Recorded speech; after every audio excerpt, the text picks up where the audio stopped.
The Johnson's Wax Program with Fibber, McGee, and Molly.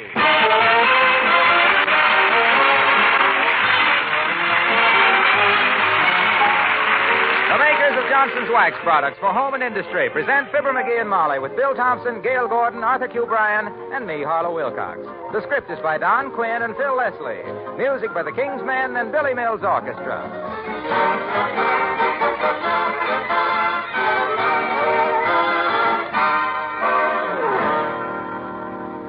Homemakers have found a better way to keep their furniture and white woodwork looking bright, clean, and beautiful. They've found that Johnson's Cream Wax is an easier way, a faster way, a brighter way. Cream Wax is a new product and a vast improvement over old-fashioned oily furniture polishes. Oil leaves furniture sticky. Oil catches dust and makes furniture dull and drab. The new Johnson's Cream Wax does not contain one single drop of oil, not a drop. This creamy white liquid is a combination of genuine wax and effective cleaning ingredients. When you apply Cream Wax, the cleaning ingredients remove every trace of dust and fingerprints. At the same time, it polishes to a bright, gleaming luster. Your furniture and light woodwork will be richer and brighter. That hard wax film protects it and makes it easy to keep clean, too. Try Cream Wax on refrigerators and enameled kitchen equipment. They'll stay clean and bright longer.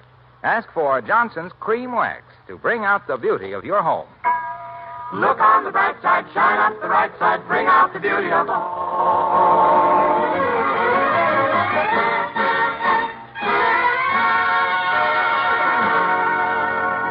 A great chemist and inventor were lost in Mr. McGee of 79 Wistful Vista. The only trouble is they won't stay lost.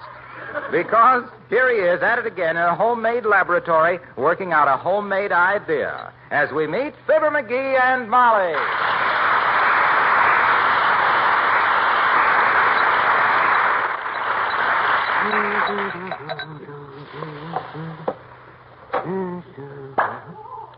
No, that won't do it. Too much H27W4 in the HO3, I guess. Releases the Adriatic acid. Now, let me see. McGee. Beginning to get a good sweet fragrance, though. For a while, it smelled like the Russians had held an election in here. McGee. Take it easy now, McGee. The world is waiting for this.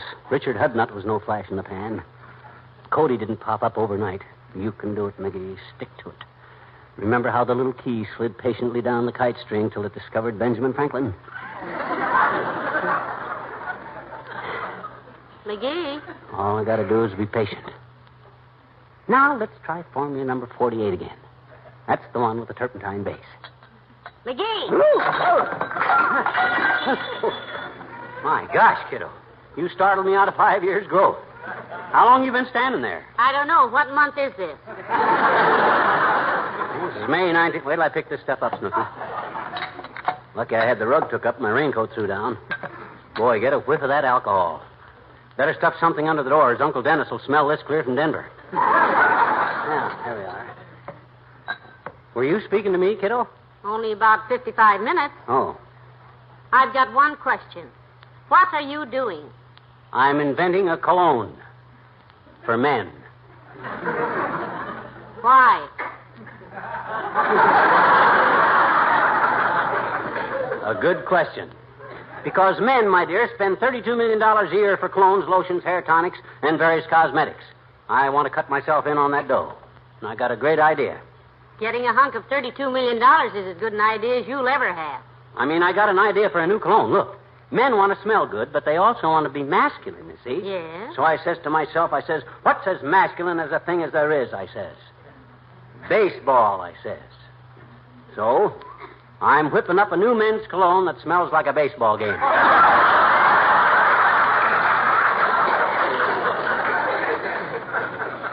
Ah, yes. The piney fragrance of a first baseman's glove. Combined with the spicy tang of a wet dugout. Right. If I can extract the odors of popcorn, salted peanuts, cigar smoke, and chewing gum, and add the scent of green grass and alcohol rubs, I'll have me a cologne that no red-blooded American boy between the ages of 16 and 96 can resist. What are you going to call this boon to the bleachers? Pop's fly spray? Glove in bloom? Or my error?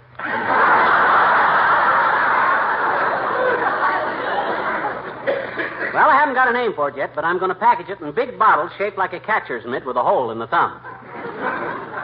What do you think of it? Well, I don't know, dearie. I'm a little stunned. The whole idea is so magnificent. Come in. Oh, it's Mr. Williams, the weatherman, McGee. Hello, Mr. Williams. Hello, Mrs. McGee. Hello, McGee. Hi, Fogg. You'll pardon me if I resume my work, old man. I'm mixing up a formula. Oh, go right ahead. Very interesting atmosphere you've created in here. What are you mixing up? Termite poison? He's inventing a new cologne for men, Mr. Williams. Yep. You always smell nice. What cologne do you use? Bay rum. Oh? I don't care for it particularly, but my brother-in-law, Ray, gave me a truckload of it in 1929. And I'm trying to use it up. A truckload of bay rum? What was your brother-in-law, a wholesale barber or something? No, a bay rum runner. Huh? This was the last boatload he ran in. Got caught, did he? Yes. Ray was a dumb bay rum runner and got caught on the bay with some Bombay rum. But the bay rum he ran... Oh, hey, hold the phone there. Hey, wait a minute. You're getting into my territory there, sir. Oh, I'm sorry. I didn't know you were a bay rum runner, too. Oh, he isn't, Mr. Williams. It's just that he... Quiet, please, now. Quiet a minute, folks. I got to concentrate. Now, let me see. 4 drops of 9HW to the W6PH3. That ought to give me a positive reaction of 7TJ12. Aha. There we are. You see that green liquid, Foggy? Yes, what is it? That's the purple liquid that I put the vanilla into. Turned green. Interesting reaction, wasn't it? Very. What was the purpose of it, dearie? I don't know. I didn't have any purpose. I'm just messing around till something smells good. You say you're inventing a new men's cologne, McGee? Yep. I'm going to capture the essence of American baseball and bottle it, Foggy. Masculine, but entrancing. Isn't that a wonderful idea, Mr. Williams? It is indeed, and I know McGee can do it. Really, Foggy? Why do you think so? Because for many years, McGee, I ran a weather observation station in the Rocky Mountains. What that got to do with the... Well, I still remember the stimulating smell of the evergreens, the cedars, the pines, the firs, the balsams. Oh. How they released their fragrance as the warm sun and the gentle rain brought out their natural aromatic juices. And you mean McGee is as strong and healthy as an evergreen tree, Mr. Williams? No, but he's just as sappy.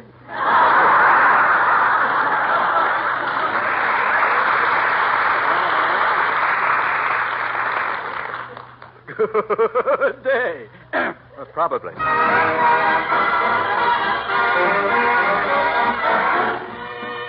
Billy Mills and the orchestra, and better luck next time.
baseball cologne progressing, McGee? Great. I mixed up some stuff here that smells exactly like rain falling on center field with the faint nostalgic fragrance of hot dogs and mustard in the background. Oh. Here, take a sniff. Ain't that clean and outdoorsy? I'm getting it, kiddo. Only had a good name for it. Perfumes and cologne sell on the strength of their names, you know. Say, how about SWAT? Put some on and please the babe. That's not quite it. You keep working on it, though, Snooky. You work on the name, and I'll work on the cologne. Now, let me see. Gee, I wish I had some verdigris. Some what? Verdigris. That's some very expensive stuff they use as a base for perfumes. It's produced by whales. No, that's ambergris theory. Huh? Verdigris is that green mold that forms on bronze statues and things. Oh. Well, statues are easier to find than whales. I'll sneak down to the park tonight and scrape some off of Horace Greeley. You won't care. He's a quick kid. Now, whoever that is, get rid of him quick as you can. I got work to do. Yes, sir. Come in.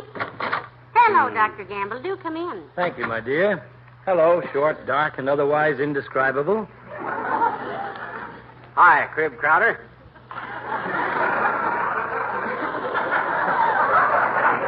How come you're away from the hospital? Lose somebody's liver on the cutting room floor? Or just get tired of chasing the pretty nurses down the long, dark hall? Now, McGee, that's no way to talk to the good doctor. It's the only way to talk to this doctor. Make an intelligent remark around him, and he stares at you suspiciously like you, too, had cheated your way through the 8th grade. Our lovely friendship must be ripening into a nodding acquaintance, Scoop Snoot. Oh. This is the first time you've admitted that I got as far as the 8th grade. What's that odor? Smells like a bunch of violets being crushed by a wet bathing suit. Now, that's some cologne himself is mixing up, Doctor. He's trying to find one that smells like a baseball game. Yeah. Well, keep trying, Sonny. This one smells more like the midget auto races. Don't you worry, Fatso. I'll get it. Sooner or later, I'll get it. You know what? He says men spend more than $32 million a year just on colognes and lotions, Doctor. Imagine that.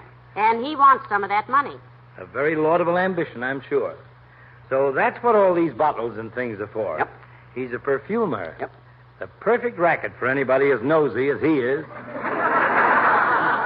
What do you think of my great idea, Doc? Whip up a men's cologne that smells like a baseball game, masculine, exciting, clean, and healthy. Take the fragrance of the popcorn and peanuts, the hot dogs and mustard, the cigars and the root beer. Combine them odors with the sharp, tantalizing fragrance of leather, the grand, earthy smell of the new-mown grass, and the rich scent of new wool uniforms. How can you beat it? I'll show you. Like this.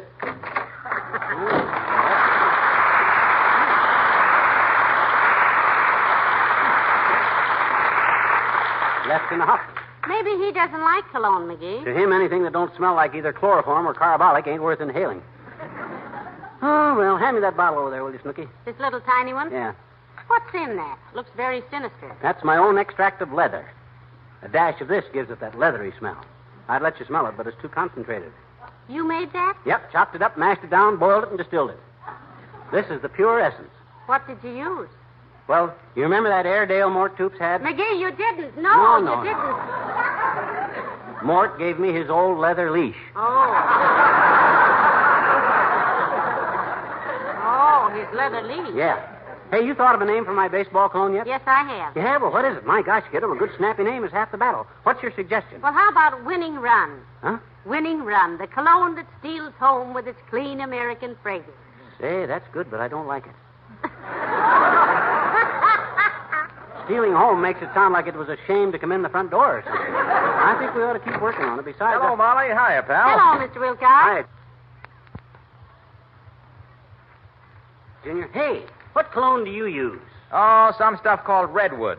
The discriminating man's personal toiletry that invites closer acquaintance. Oh, how cute. Like the cedar-scented air of a cool forest. Huh. I got it for Christmas. What does it smell like? Tar. Oh, Mr. Wilcox, now, if you had your druthers, would you rather be mistaken for a redwood tree or the Yankee Stadium? Well, I don't know. Why? Well, himself here's working on a new man's cologne that will smell like a baseball game. Yeah, you a baseball fan, Junior? Oh, sure. Also football, basketball, golf, polo, poker, rummy, charades, run, sheep run, and pro-pre. Pro-pre. What's that? Pro-pre? Yeah. Well, that's sort of an abbreviation for protect and preserve. Oh. You use Johnson's wax, and any number of people can Oh, play. for the... rules are very simple. You just apply the Johnson's wax to wooden enamel surfaces, floors, furniture, and woodwork, lampshades, leather goods, white kitchen equipment. In fact, almost any surface that should be protected against dust and dirt and dampness. Yes, but Mr. Wilcox, what we were An easy saying... game. The easy game, and it has millions of enthusiastic players, particularly housewives. And particular housewives. And the funny part of playing this game is that you can't lose. You always win prizes of health and cleanliness and that look of sparkling hospitality, that warm and mellow luster that homes, large and small, always... Look. Waxy. Yes, you want to tell me about this new cologne. Go ahead. Do, pal. I mean, do, McGee. Well, it's very simple, Junior. What appeals most to the American male? The American female. Now, besides that. I don't know. Well, baseball. Well, yes, I guess so. You guess so. Why, it's the national pastime. Think of the excitement of a World Series. Think of capturing that excitement, that blood-tingling, screaming vitality of a ball game in a bottle of cologne. Would you buy a cologne that held the fragrance of a baseball game suspended in its liquid depths, Mr. Wilcox? Nope. And why not? Because if it's as bad as it sounds, I wouldn't have to. Some lint head would give it to me for Christmas. Well, good luck with it, pal. Goodbye, Molly.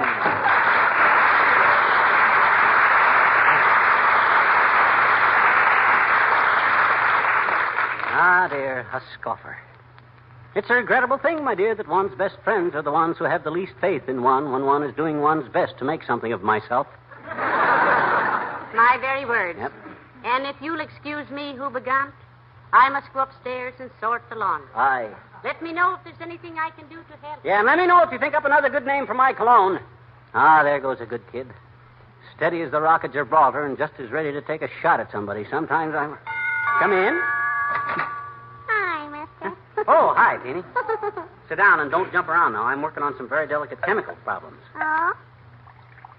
Gee, it sure smells funny in here, mister. Kind of good, but kind of funny.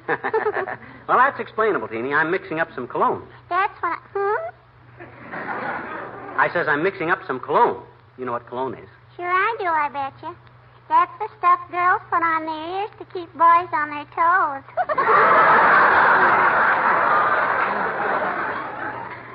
What flavor cologne you gonna make, mister? Carnation or violet or what?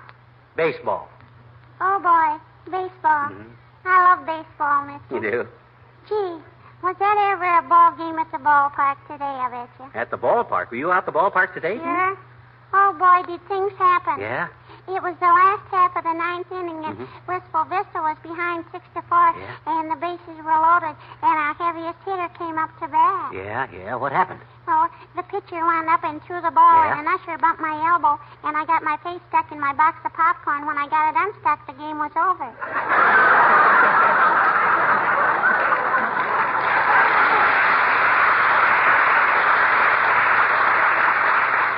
No kidding. Who won? I did. I got 3 boxes of popcorn and my ticket back if I'd stop squalling and go home. Well, that sounds like a big day. Hey, wait a minute. Didn't you have school today, sis? Sure. Only my teacher let me out at noon, I bet. Let you out at noon. Sure. When I told her about my grandpa got hit by a car and they took him to the hospital, she said, "That's terrible. You may go, Teeny." That's me, Teeny, you know. Yeah. Well, that's too bad, sis. How'd your grandpa get hurt? Well, he was running for a horse car and he stepped in front of a Stanley steamer. And... Oh. A horse car? Hey, when did all this happen? I'm glad my teacher didn't ask me that. It was 1902, mister.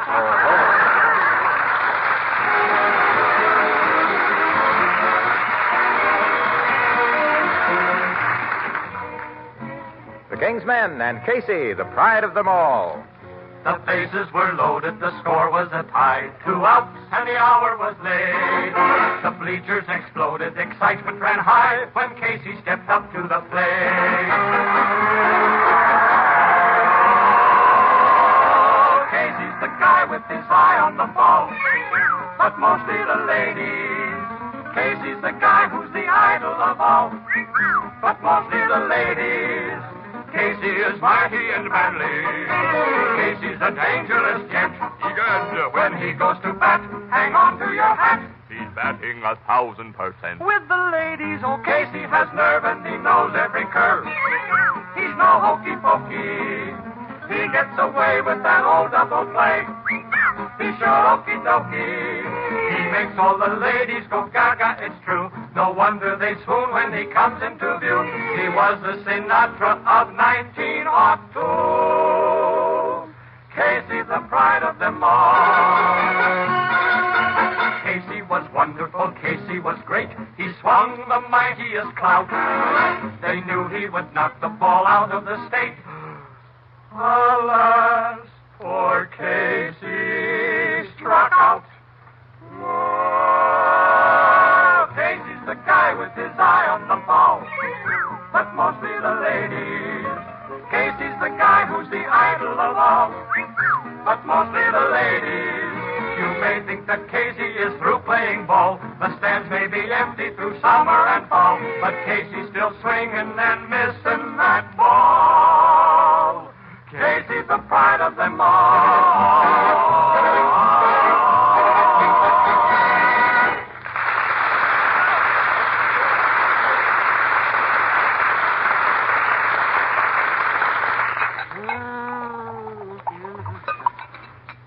Now I'm getting it. Dash more of the carnation and a smidgen more mustard. If I'd have thought of this idea 10 years ago, I'd have been a wealthy man by now. But no, I had to wait till taxes were sky high. Hey, Molly. Yes, McGee. I think I'm finally getting it. How's this for fragrance? Take a sniff. That's not bad at all, dearie. Rather a nice cologne. Although, to be frank, it isn't particularly reminiscent of baseball. You mean you can't even detect the root beer, the rose water, and the nicotine I put into it? My gosh, I worked hard to get Come in. Oh, it's the old-timer, McGee. Hello, Mr. Old-timer. Oh, hi, old-timer. Hello there, kids. Hey, what do I smell in here? That your shaving lotion, Johnny? Does it smell like shaving lotion? Well, daughter, it smells either like shaving lotion or the stuff Papa used to cook up when we had that little cabin down in Tennessee. Oh, you had... I remember I used to ask Papa, Papa, I'd say in my childish way. In my childish way, which some folks say I still got. What is that stuff in that big copper kettle that Uncle Roof pours into jugs and hides under the old stump? And Papa would just kind of chuckle and leer at me with a powder horn. A powder horn? You mean your father still used to load his rifle with a powder horn? I didn't say nothing about a rifle, Johnny. Oh. The powder horn belonged to Mama. Oh. She put flour in it and used it for a compact.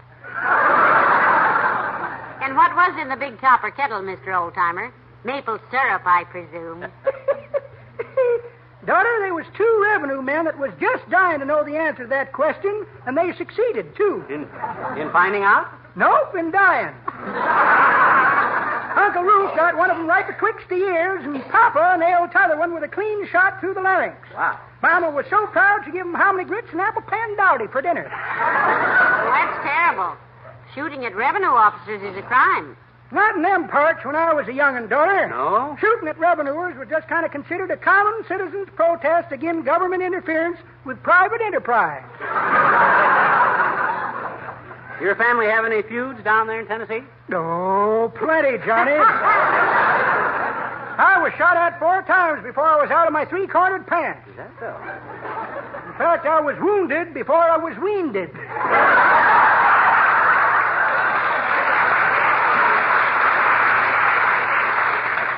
I was sitting outside the cabin one day, teasing on a hunk of bacon rind, when I heard a shot. And I felt me a sharp pain in the stomach. Oh, you mean you got shot? Nope, but almost, daughter. You see, we didn't have any safety pins in them days. Mama used to pin me with a long thorn. The bullet had slugged through the wash tub, ricocheted off the plow blade, and drove that thorn half an inch into my little stomach. Mama was so worried and upset, she took a hang strap and liked to beat my brains out.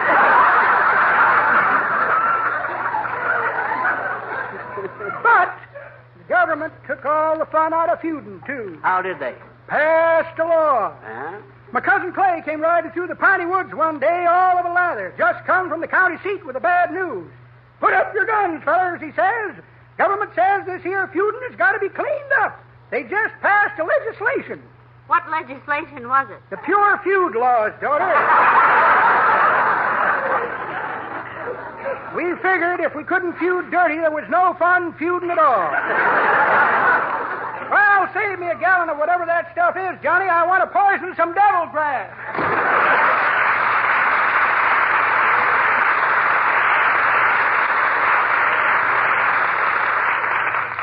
He didn't give me a chance to explain about my baseball clone. Well, he's hardly the Cologne type, dearie.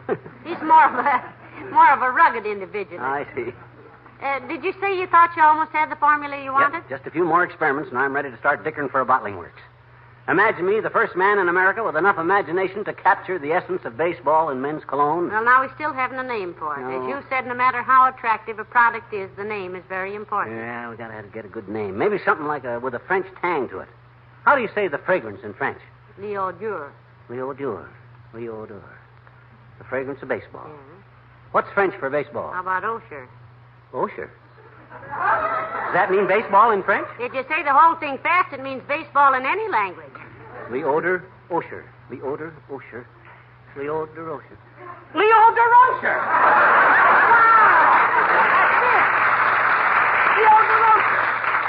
Why, I can just see the billboards. Get a bottle of Leo DeRocher, the essence of baseball. Why, that's terrific. Call Rexall. Call Walgreens. Call DeRocher. Yeah, call DeRocher, too. Boy, this is...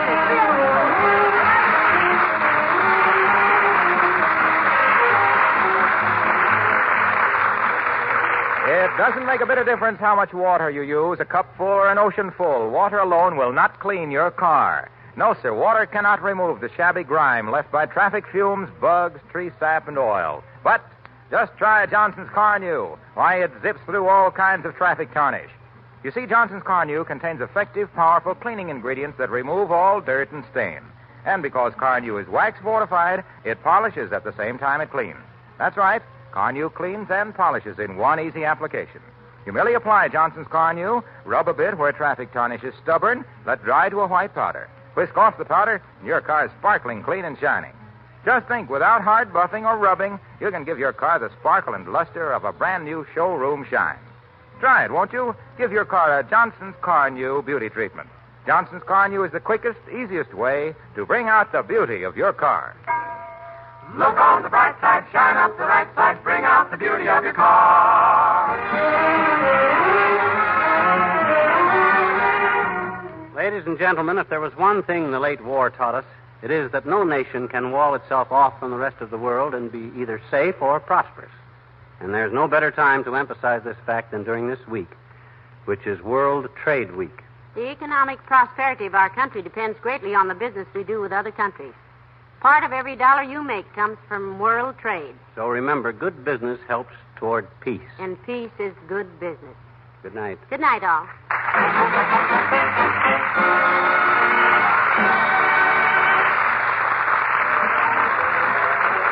The makers of Johnson's Wax Products, Racine, Wisconsin, bring you Fibber, McGee, and Molly each week at this time. Be with us again next Tuesday night, won't you? Good night. This is NBC, the National Broadcasting Company.